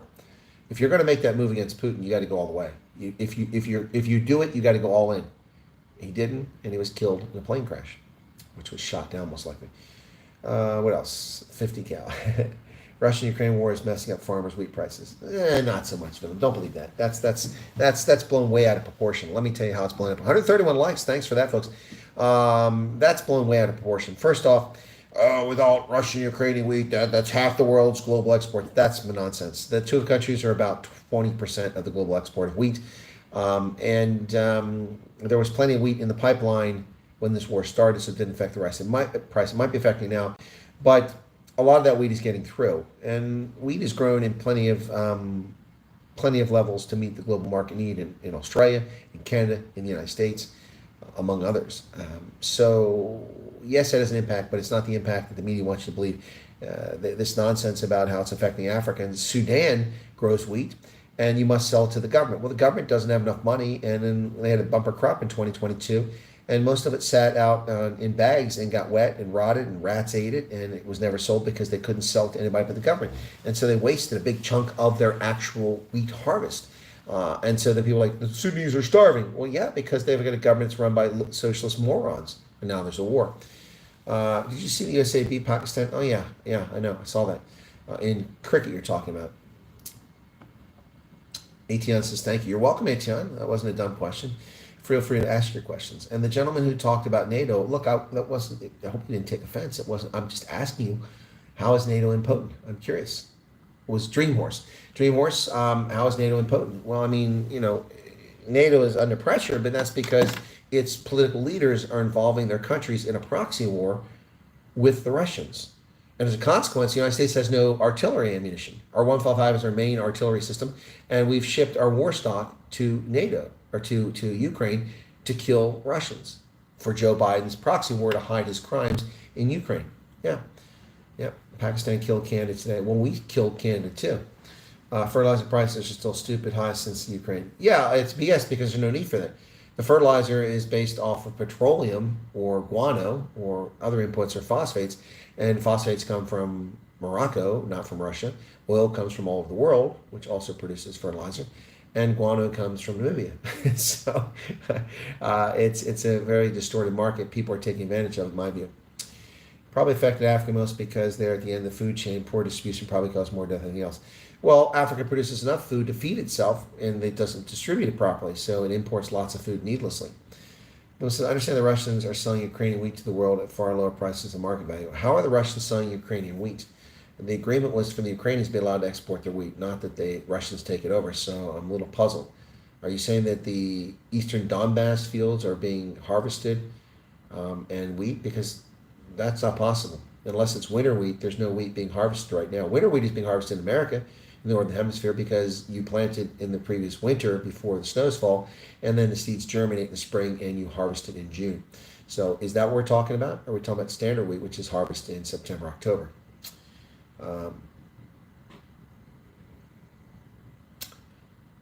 Yes, the Pakistanis take their cricket very seriously. So do the West Indies. Gavin Dutoy says MK will be voted out in 5 years, and KZN will not fix destruction. Yeah, they're only going to make things worse. I don't know that they'll even last 5 years, Gavin. Once Jacob Zuma is gone from the scene, if he lives 5 more years, then maybe they survive. But if he hasn't lived 5 years, then MK evaporates. It's vaporware. It's not a real party. And it's showing that they're a joke. I mean, look what's going on now. Utter nonsense, ladies and gentlemen. Utter nonsense is what's going on. We are not going to sit in Parliament. What do you think, your 58 votes matter? They don't matter. They don't matter unless you're going to go into a coalition with the ANC. Otherwise, it means nothing. It means nothing. Because the ANC can ally with other parties and not need you to get to 50 plus 1. So I don't know what they think power they have. They're just delusional. They also think that they won the election. They didn't win the election anywhere. They got the most votes in KZN, but they didn't win the election. I understand it is wheat stored at ports in Donbass. Okay, Willem, that's possible. But isn't that wheat from like 3 years ago? I mean, I don't know. I don't know the answer on that. That's news to me. Thank you for sharing that. Most of the wheat is in the middle of Ukraine, under Ukrainian control. Exactly. That's the wheat fields. Rajquad, do you think Pakistan losing the USA is legit, given the history of match fixing in cricket? Why would it not be legit? Why would somebody fix a cricket match in favor of the United States? I mean, we're not a cricket nation. We've been playing cricket for 140 years, or thereabouts, but we're not a cricket nation. Why would anybody fix it in our favor against Pakistan? That seems highly unlikely. I doubt that. I think it's a real result. I mean, I watched those guys play for the U.S. when I was at Anton's house in Belleville. He was watching a replay of it, and he recorded. So I was watching the Americans. They're not really Americans. They're South Asians. They may be American citizens, but they're South Asians and South Africans playing for the U.S. And step up, and the bowler tosses the ball and the park. 6 runs. 6 runs. It was unbelievable. It was actually exciting. I mean, cricket is like watching paint dry most of the time, but this was exciting. The South Asian, South African contingent that forms the American team is actually pretty exciting to watch. So, yeah, I think it's real. Jean Raynell, Leinster player, just said a native Bulls in a joke and ain't all that. Wow. Which Leinster player said that, Jean Raynell? I'll have to cover that story. Sorry, I got to get a little closer to the chair. Mr. Thorne says, good evening. Unfortunately, farm attacks seem to be all too common. Attack last night here in the Eastern Free State close to Lesotho. I'm not surprised. In fact, the criminals might even come from Lesotho if you're that close to the border. You never know. Or they retreated there. Yeah. To boost the game popular in USA. Well, if that's the case, Najik, why didn't people fix rugby? It's easy to fix rugby with bogus calls and bogus yellow cards. Why didn't they fix the rugby so the USA made it into the World Cup this past time and won 2 or 3 games the previous time? It just doesn't seem plausible. Rugby is much more interesting, much more popular. Cricket is not going to be boosting popularity in America. It's just got a small niche support. Big money involved in cricket fixing, mainly Indians. Yeah, not the USA. 5-day cricket is not cricket, it's torture. No, it's misery. Briberies was good views today, too. Let me take a look at that. Cricket pitches in USA. Cricket pitches in USA is a joke for T20. I don't think so. We beat Pakistan. How are we a joke? We beat Canada. And we're doing pretty well there. Let me take a look at that. Let me see what the Briberies views were. It was 700 last time I looked.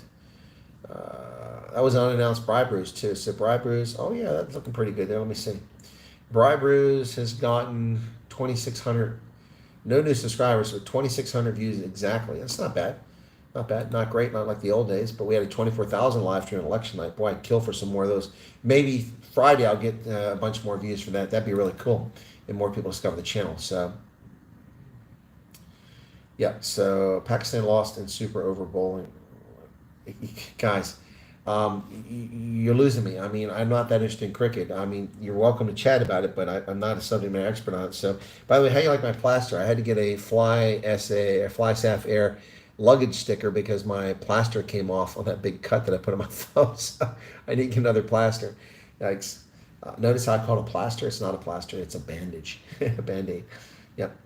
Important half of Asian cricket will be real popular pretty soon. Yeah, exactly. Important half of Asia. That's what happens. You have to be a cricket connoisseur to enjoy Test cricket. T20 cricket would be a hit in USA if marketed correctly. It's the shortest version of the game. Well, one-day internationals are not bad, too. I was at the World Cup for one-day internationals, ODIs, in Edgbaston. That's in Birmingham, I think, if I remember correctly. Sandy says, very confusing. Just wondering if their members can't they return tickets or cancel leader did not send a notification. Colonel White, please just be our leader, my neighbor. Don't go back. And what's this? Find a plaster? Is that what you said? I can't read it all. So yeah, it has been an interesting day. Let's take a look at international news here, folks, real quick and see what comes up. The problem is that I'm not VPN'd into the US, so I'm going to get South Africa feed. So let me see what comes up. There'll be some international news there, but it won't be the same feed that I get in the States. So let's see what comes up here. All right. All South Africa. Come on, give me some international news here. World. Here we go. I click on that. In the States, I get all kinds of stuff. So, okay. China wants BRICS to do more as Western sanctions mount. Who's getting Western sanctions? Russia, maybe. Hunter Biden lied about drug use to buy a gun. The jury finds. Ooh, Hunter Biden found guilty on all counts. Ladies and gentlemen, this breaking news from the United States 20 minutes ago. Hunter Biden found guilty on all accounts. Woo-hoo. Ooh, baby. Oh, baby. Now we're talking. Wow. A federal jury has found Hunter Biden guilty on all 3 federal felony gun charges he faced, including that he violated laws meant to prevent drug addicts from owning firearms. The conviction marks the first time the president's immediate family member has been found guilty of a crime during the father's term in office, though his crimes predate Joe Biden's tenure as president. In a statement, Hunter Biden said he was disappointed by the guilty verdict, but grateful for his family's love. President Biden expressed support for his son in a statement, said he would respect the judicial process. Biden faces up to 25 years in prison and a fine of $750,000 in sentencing, though he'll likely receive far less than the maximum as a first-time offender. Judge has said sentencing is usually set for 120 days following a verdict, which means it's likely to happen before Election Day. And I'll predict now, Hunter Biden will get no jail time and get a $50,000 fine because the system is corrupt. Alexandria Ocasio-Cortez says the president's handling of the Hunter Biden conviction shows the difference between parties. Yeah, please. Progressive lunatic Alexandria Ocasio-Cortez attacked Republicans after Hunter Biden was found guilty, said that Joe Biden's handling case shows the difference between them. What Republicans point to as a two-tiered system of justice when the president's son was just convicted of crime? Well, let's say Alexandria Ocasio-Cortez, Hunter Biden committed a crime. He actually committed a crime. Donald Trump didn't commit a crime.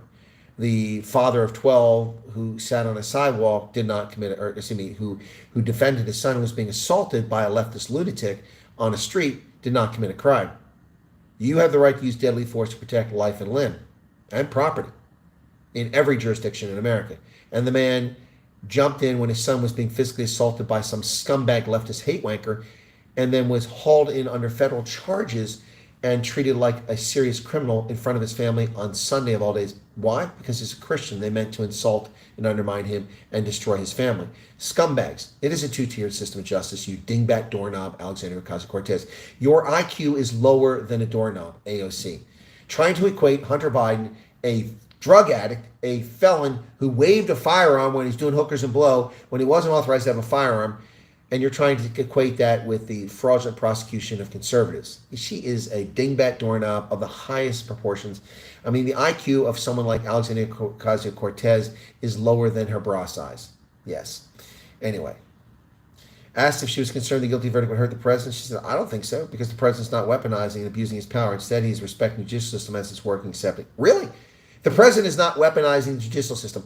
Yet, there's no criminal investigation or prosecution of Joe Biden for stealing classified information, top secret, sensitive Department information, stealing it as a senator for years, leaving it in boxes next to his Corvette in his garage in Delaware, sticking it in an office where Chinese intelligence agents had access to in Washington, D.C. in his so-called think tank, doing this for years with no authority to take that information, not protect the information, something I would have gone to jail for had I done it. So you're telling me he's not weaponizing when he used the Department of Justice to conduct a morning daylight raid on Mar-a-Lago with armed federal agents wearing body armor and FBI agents planting top secret document covers on top of things that weren't classified in order to give the impression that Donald Trump was committing a crime. You're telling me, AOC, you dingbat doorknob whose IQ is lower than your bra size, which I'm guessing is 34, you are about as bright as a 2-watt light bulb on a sunny day. You dingbat doorknob. Unbelievable, the stuff she comes up with. She is an idiot of the highest order. Wow. She says, we respect the outcome, and Hunter Biden, like Donald Trump, was convicted by a jury of his peers. Donald Trump didn't commit a crime, dingbat. Hunter Biden committed multiple crimes. Wow. Unbelievable. Wow.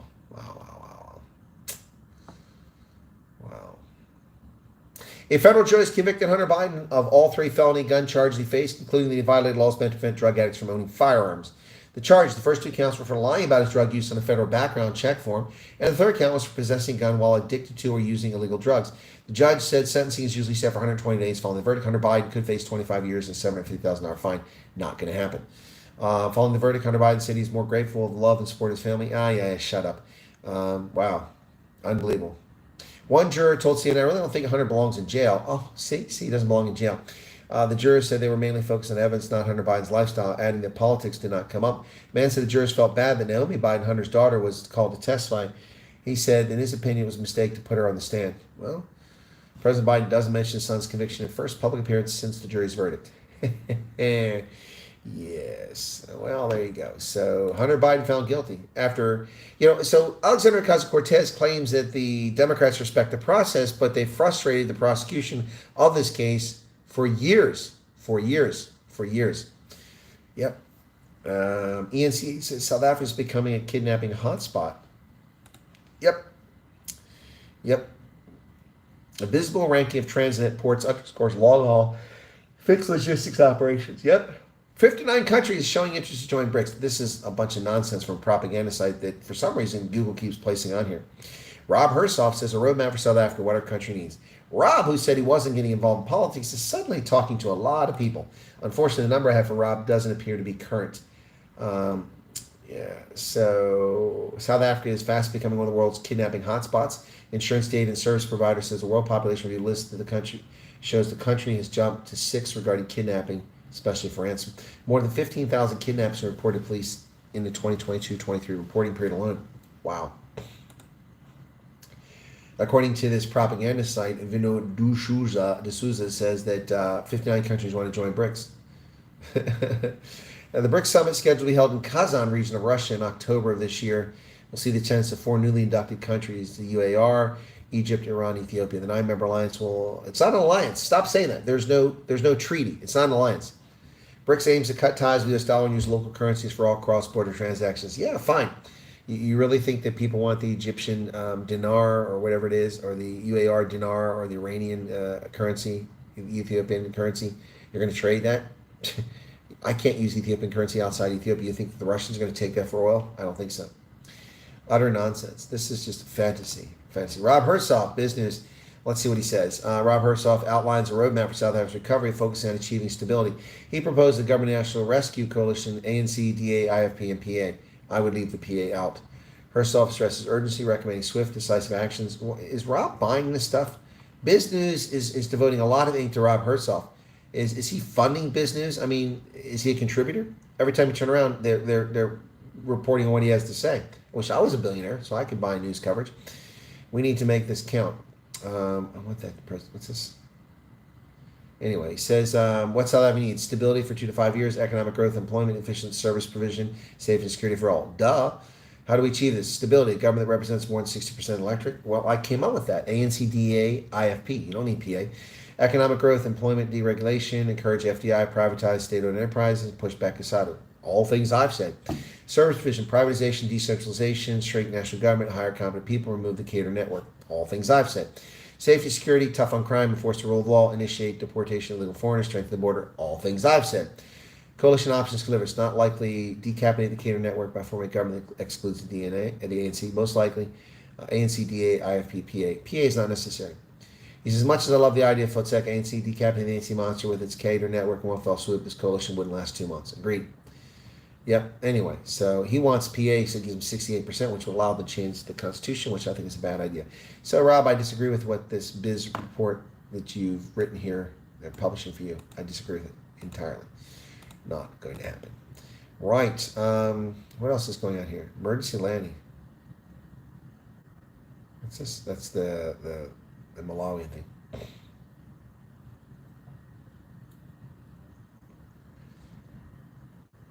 Ramaphosa is not going to the G7 meeting, folks. I'm sure you're frustrated. Starlink's dodgy Zimbabwe approval raises big questions over South African launch delay. It doesn't raise any questions. Stop having racism injected in here and making people give up their equity. Last hospital in Darfur's El Fasher shuts down after RSF loots it and steals the ambulance. Wow. Zambia will engage Harare over ED's talks. ED, what is that? What else we got going on here? Namibia demands reciprocal visa for their nationals. Well, that's interesting. Let's see what that says. The IOL is writing that story. Interesting.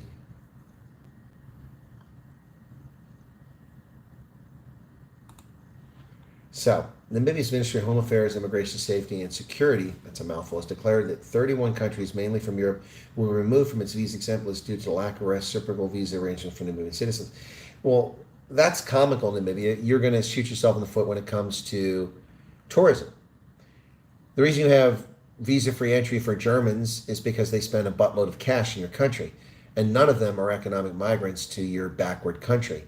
So you're demanding that your citizens who are fleeing for better, greener pastures be allowed to have visa-free entry into Germany or UK, where they will abscond and disappear into the network because they're economic migrants, not genuine migrants. Now, the Namibians are going to be pissed at me saying that, but if they're honest, they know that I'm speaking the truth here. Wow. So, visitors from the nation expect to pay the standard visa on arrival fee of $64. That's insane. According to the Namibia Tourism Satellite account, the tourism sector contributes 7% of the economy's GDP. European markets are crucial to the tourism industry, are included in a list of countries that may not be visa on arrival. They probably got the USA on here too. Armenia, Austria, Azerbaijan, Belarus, Belgium, Canada, Denmark, Finland, France, Germany, Iceland. Those are all European so far. Ireland, Italy, and Japan, Kazakhstan, Kyrgyzstan, Liechtenstein, Luxembourg, Moldova, Norway, Portugal, Spain, Sweden, Switzerland, Tajikistan, Turkmenistan, the United States of America. So, foot-sec, Namibia, I will not be going to your shithole country after this nonsense. We have no obligation to give you visa-free entry. If you don't want to give me visa-free entry, then I won't be spending my money in Namibia. I'll spend it in South Africa instead. Yep. Wow. And in recent years, Republic of Namibia has extended gestures of goodwill and favorable treatment to nationals of various countries. However, despite these efforts, certain nations have not reciprocated. In light of these disparities, the government has deemed it necessary to implement a visa requirement to ensure parity and fairness. Well, good luck with that. You're going to crush your tourism from Europe, and you do get some Americans. They aren't going to come anymore. Why should we come when you're insulting us? And you know full well that this is just a cash grab. And so you're trying to play this game that it's an example of fairness. It's not. It has nothing to do with that. It's a cash grab entirely. So I don't really care for governments that seek to steal my money to pad their pockets, which is what Namibia wants to do. So, foot-sec, Namibia, we're done with you. Wow, that's interesting. Interesting. Wow. Anyway, 3 Americans appear in court in the Congo over that coup attempt. They face the death penalty. Wow. And a military trial, not even a civilian trial. Punishable by death. Now remember that the American citizens are the offspring of people who shouldn't have been in the country to begin with. At least one of them anyway. So American coup accused told they face death penalties. DRC military trial opens. Wow. 3 American suspects in what the Congolese army called attempted coup in Kinshasa last month committed acts punishable by death. Marcel Malanga, Taylor Christian Thompson, both 21 and 36-year-old Benjamin Rubin, Zalman Poulon are among 50 defendants in the case and were the first to stand before the judge to hear charge against them. These acts are punishable by death, the presiding judge told the court. Defendants wearing blue and yellow prison uniforms took the stand one by one in a large tent in the grounds of the Ndolo military prison to hear the charges. Around 10 assault rifles and various pieces of evidence were placed in front of the judges. Western diplomats, journalists, and lawyers were present for the trial, which is set to resume on June 14th. Wow. So, the alleged plot was led by Christian Malanga, a Congolese man who was a naturalized American, was killed by security forces. His son, who's a U.S. citizen because he never should have been in the country, was one of 3 Americans to face trial, so not really an American. Anyway. Wow, so that's not good. Not good. Yep. So I can see that the white guy who's been arrested has bruising on his head. And this is over a month since the coup attempt. So what's happening to him? Is he being abused in prison? Wow. The blue and white prison jumpsuits are kind of sexy, actually, here, folks. I wish I could show them to you. They're kind of sexy. The Guardian's got a picture of it. Yep. They keep saying Americans. Stop saying Americans. This is what we get for letting people have no business in the country with fraudulent asylum come to the country. This is the nonsense we get. Such a shame. Such a shame. Anyway, how are we doing over here on subscriptions? So, we hit 16,600. Thank you for subscribing to those people. Wow. We're making progress slowly but surely here. We made progress very quickly on election night. That was very nice. We got 300 plus subscribers in one night. Kind of like the old days. Okay, what's going on here? It's just taking a long time for my browser to operate here. Come on. A lot of people are dropping off because it's getting late. And we'll wrap up here soon, folks. I've got a few more things to do before I hit the rack. Tomorrow I'm off to Howick. Just to give you an update, let you know what's going on for the tour. Howick tomorrow, I'll be visiting John Tungay. I was thinking about interviewing John. We've done it from a distance. How about I interview John in person? I got to make sure my microphone works. Unfortunately, it fell on the floor at Sergeant Pepper's today, and I stepped on it and damaged it. I don't think I damaged the microphone. I just damaged the mount that it's on. So I've got to check that tomorrow and see if it works. In fact, I should check it tonight just to see if it works. And then if it does still work, then I'll be able to use it. And then I think I'll interview John Tungay if he's up for it. John is approaching 90, and he's the founder of the Drakensberg Boys Choir. way back in the 60s. And then later, in his 80s, founded the Dale Choir in Howick. So John is a fascinating person, and I think maybe it's time to interview him again. But I'll be up there tomorrow overnight with John and his wife, and then I'll be back to Durban on my way to Gauteng on Thursday, late morning, early afternoon, and then get to Gauteng Thursday, and I'll be there Thursday, Friday, Saturday, Sunday, possibly Monday and Tuesday before I come back to Western Cape. Right. So back to the chat here. Dylan says, good luck on travels. Interview Pappas again. No, Hendo, I contacted Chris Pappas's PA, and he's not available until next week. So I will try to set up something and do an interview, which I'll record online, or record and then post online. It won't be live, though, because I don't have the capability, because the camera on the laptop is crap. So I'll use my mobile phone for Zoom, and I'll record it, and then we'll edit it and upload it. So Chris Pappas, I'll try to get an interview on the 24th before I fly on the 25th. That'll be my effort. We'll see what happens there. Etienne says, another question, but what's your opinion of De Ruyter's performance when he led ESCOM? I see a lot of articles, some stating ESCOM did worse under him. Yeah, ESCOM did worse under him because the corruption and the grift were epic, and he had a difficult time controlling. Remember, they tried to assassinate him. They tried to poison him in his office. Let's not forget that. Andre De Ruyter is a victim, but he's also a leftist, a bit loopy, someone who believes in solar panels as the basis for your electrical grid. That's just utter nonsense. You can supplement solar, you can supplement your base load with solar, but you can't rely on solar. It doesn't work. Alternative energy is not the answer. It doesn't provide sufficient power generation. You need a base load, whether it's nuclear, coal, or natural gas. You need solid baseline. And Andre De Ruyter misled South Africans into believing that solar was the answer. It's not. It's a part of an answer, but it's not the answer. And without base load provided by nuclear, hydroelectric, natural gas, or coal, you're screwed. So Andre De Ruyter's performance at ESCOM was as best he could possibly do, but his devotion, his slavish devotion to the church of climatology and climate change is his downfall. And a lot of people were blind to that. I pointed out while he was still serving at ESCOM, also pointed out that he was being attacked because he's white, which is true. And so he did as best he could, but he's not the right answer. Clinton can get away with sexual scandal, but Trump must get prosecuted. Well, Trump doesn't have a sexual scandal.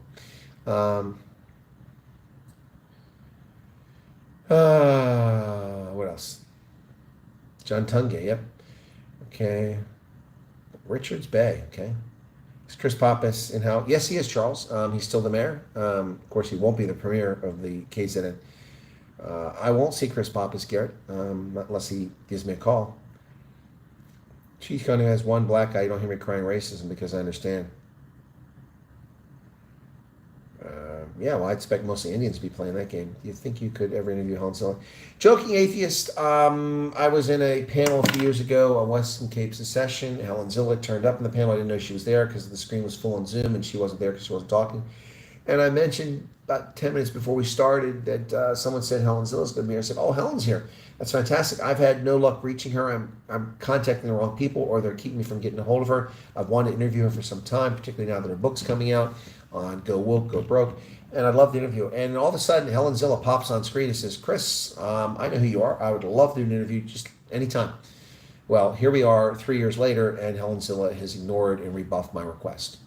So I'm not hunting Helen Zilla down. I've lost interest in interviewing her. If she wants, her people want to come to me, I'll gladly do an interview, but I'm not going to be a fool and keep pursuing something when I'm being blown off. It's, you know, the DA is very annoying. They'll give interviews to people that have 800 views on their channel and 100 subscribers, but they won't talk to people influential that have hundreds of thousands of viewers and hundreds of thousands of views across South Africa who are objective like me. They'll only go to the people that they want to. They don't owe me anything. They don't have to come to me.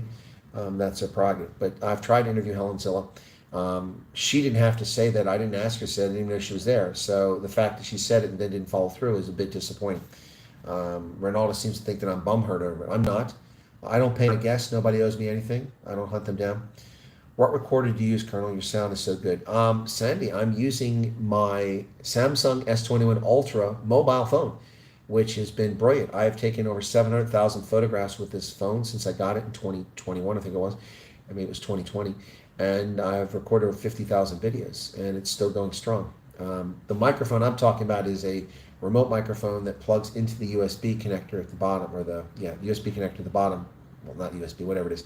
The connector at the bottom of the phone, and then I have two leads. One goes to one guest, and one goes to the host, and we can sit and talk, and you pick up the microphone. That's what I used earlier today with the Bribe Brews with Byron Shepard, but unfortunately I dropped it on the floor and stepped on it, and I damaged it. So I think the microphone is probably okay. It's just a mount, so I've got to double check on it. So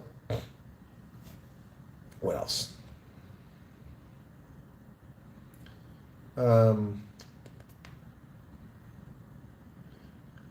Papa's issue. What Papa's issue is that? Okay. Took in billions for Escom and a Green Deal that he knew the NC coal boys were never going to stick to, so good on him fooling the EU.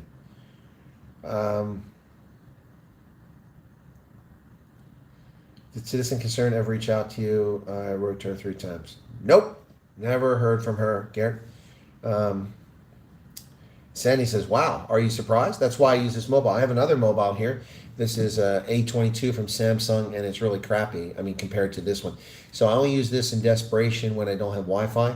When I have Wi-Fi, I use my phone because it's 2G. It's a US, I mean, it's 5G phone, but here I only get 2G for free. So I'm not paying and taking my SIM card out and putting another SIM card in. So this is a dual SIM card. I have Vodacom and MTN in here, and I get a free SIM at the airport, and I get a big data package, and then I use this for my month that I'm here. They both expire after 30 days. And if I'm still here, then I buy a little more data. Yeah, so this is good for me to make phone calls, and also for me to use for Google if I'm looking for a map, things like that. So yeah, but I keep this phone. So it's a cheapie, but it's reliable, and the battery does pretty well, lasts a long time. Whereas my battery here is starting to fade. You know, batteries build up a memory over time, or they just aren't as effective because the chemical reactions aren't as reliable. So I found myself frequently charging this phone. I've already charged it twice today because I've done broadcasts. So, yep. So you can fix them out with super glue. Yes, Chris Ayler, super glue, but I need super glue. So when I go to John Tunge's house tomorrow, he'll probably have super glue. I'll ask him. If not, we'll probably go out and get some. Yep. Best players for the top teams is all I ask. Yes, exactly. You guys talking about cricket again? Yes. What else? Yeah, no, I haven't heard from Citizen Guardian. I haven't heard from Panul. Panul was going to do something with me. So when I was here last time, never heard back from him. Actually, I should write to him and say, hey, I'll be back in Hauteng. You want to talk? Anyway, they take it all personal when facts are pointed out it's an issue. Lots of people do that.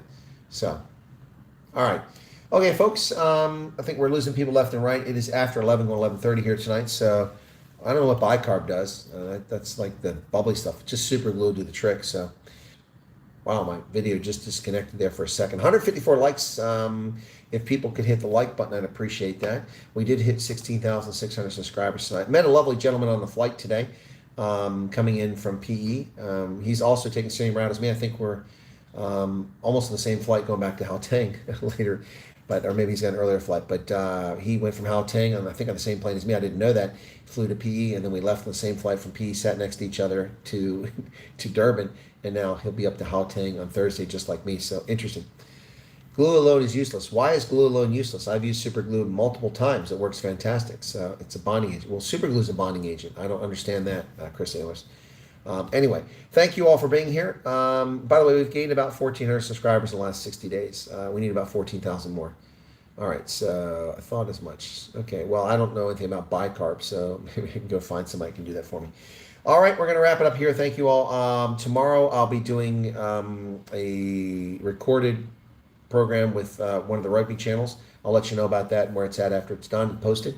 And maybe I'll do an interview with John Tunge tomorrow. And that's going to be it for tonight, folks. Thanks a lot. Take care of yourselves. Be well. And thank you for your support for the channel. It's my pleasure to be here and bring you clear, cogent, objective, not unbiased. Everybody's got bias, but I'm clear and honest about my bias. And it was almost a troll-free evening. So a couple people asked questions which were provocative, and I asked a question back at them and didn't hear a response back. That's fine if you don't have an answer. But you'll see that I don't just take things at face value. I ask questions, and that's what we call critical thinking. And that's what I want people to be, is critical thinkers. Not criticizing, but critical thinkers, asking the questions. All right, Charles says, thanks for the meet and greet. It was fantastic. Guess what, Charles? I'm hungry. You saw what I ate tonight, the prawns, and the tacos. I'm hungry, so I'm gonna have to nosh on my crisp tonight and my energy, and maybe some Haribo cherry gummy bears. All right, good night, everybody. See you tomorrow. Cheers. Be safe out there.